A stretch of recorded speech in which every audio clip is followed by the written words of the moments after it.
Monsieur le Président et membre du comité provincial, Monsieur le manager régional, Mesdames, Messieurs, au nom de la Commission provinciale des arbitres de la province de Liège, en l'absence de notre président, Monsieur Luc Ménot excusé, je tiens à remercier le président du comité provincial qui me donne l'occasion de vous entretenir quelques instants sur l'arbitrage.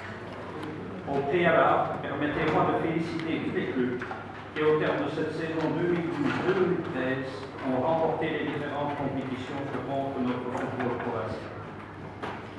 En 2008, une convention de partenariat était signée entre la province de Liège et la CPA Liège. Celle-ci avait pour but de mettre en place des actions visant à développer des cycles de formation et de recrutement pour jeunes arbitres et assistants arbitres, sans oublier l'encadrement des arbitres confirmés. À titre exemplatif, je vais épingler l'organisation d'entraînements hebdomadaires et spécifiques, ainsi qu'un suivi médical et paramédical de nos arbitres, une formation pratique soutenue par des moyens modernes de formation et la désignation d'attachés techniques supplémentaires. Cette convention a heureusement été renouvelée. En effet, sans l'aide de la province, nous ne pourrions pas réaliser le plan de travail élaboré par notre président. Il faut savoir que 1500 missions ont été programmées pour l'ensemble de la CPA durant la défunte saison. Ce plan de travail élaboré à l'échelon provincial et selon des principes visionnaires nous apporte au fil des années son lot de satisfaction. C'est ainsi que fin de cette saison, nous avons pu répondre favorablement à la demande de la CCA en offrant la possibilité à deux jeunes arbitres, M. Vincent Casterman et Gwenal de Loire, d'aller exercer leurs compétences au niveau des divisions nationales. N'oublions pas également les résultats obtenus du travail des saisons précédentes. 4 matchs FIFA, Mademoiselle Virginie de Rouault, M. Jonathan Lardot, Grégory Poteux et Christophe Berbier. Étant dans une spirale positive, d'autres bonnes nouvelles nous sont encore parvenues tout dernièrement, puisque 4 arbitres liégeois sur 15 pour l'ensemble des provinces rejoignent le groupe des talents, soit M. Demarnès, Metz, Van-Hemelen et Pierre-Germain. Et 3 assistants arbitres sur 10, M. Godelaine, De Vicenzo et Baptiston, rejoignent également le groupe espoir de leur catégorie. Soit 7 arbitres ou assistants arbitres pour notre province sur un total national de 25, soit plus de 25%.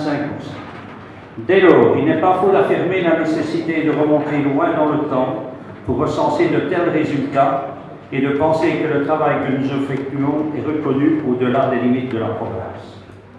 Pour la CPA Liège, il est un devoir de poursuivre inlassablement ce travail dans l'intérêt des clubs, car rares sont ceux qui accèdent aux divisions nationales, en ciblant principalement 3 points cruciaux que sont le recrutement, la formation et le suivi pratique dans les différentes catégories.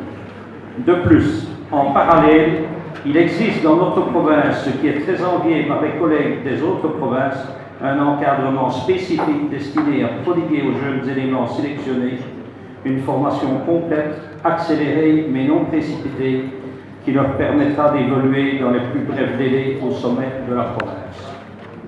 Malheureusement, je me dois aussi de vous entretenir au sujet de points moins positifs.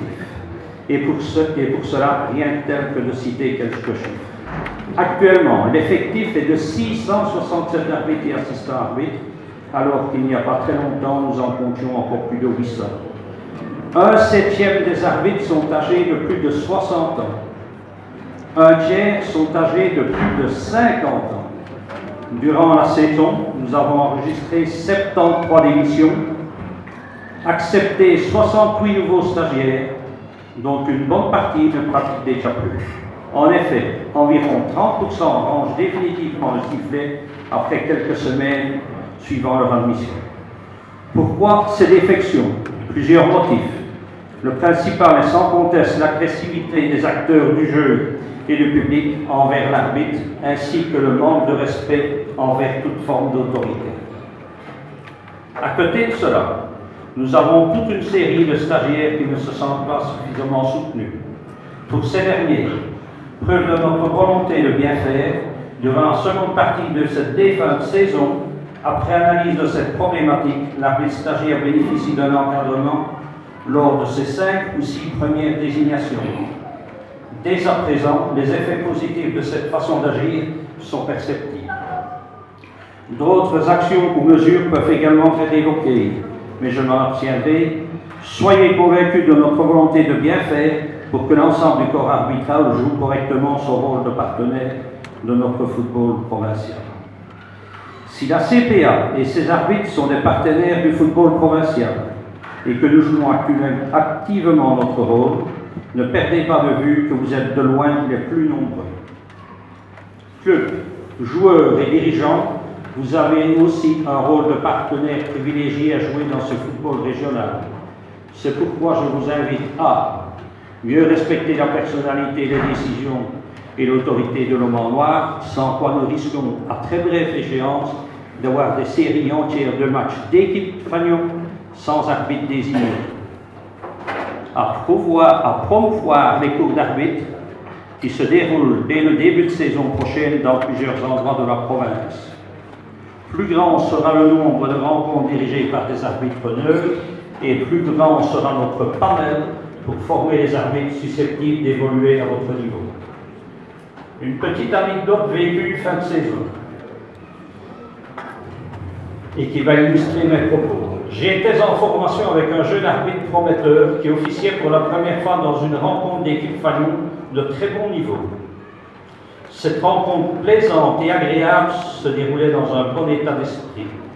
Mais le buteur attitré d'une équipe qui briguait par ailleurs un record personnel avait raté de très nombreuses occasions. Pendant plus de 80 minutes, ses coéquipiers, les entraîneurs, les supporters riaient de ces occasions manquées. À la 83e minute, notre jeune arbitre, dont l'arbitrage était apprécié, loupe une balle sortie. Catastrophe! En quelques secondes, ces mêmes personnes, à l'attitude joviale, ont carrément changé leur faciès et manière d'agir. Ce n'était plus que grossièreté, reproche à l'égard du jeune arbitre. À la fin de la rencontre, l'entraîneur m'interpelle au sujet de ce qu'il qualifiait d'horreur. Le ballon était sorti, non, et moi de lui faire la comparaison entre cette pécadille et les nombreuses occasions manquées par son attaquant, sur quoi il me dit en riant, Marcel, n'en parlons plus, allons prendre un verre. Restons objectifs et positifs. Ne tirons pas toujours à boulet rouge sur une personne courageuse et de bonne volonté qui exerce la fonction d'arbitre. Ne tirons pas sur le pianiste car nous n'aurons plus de musique.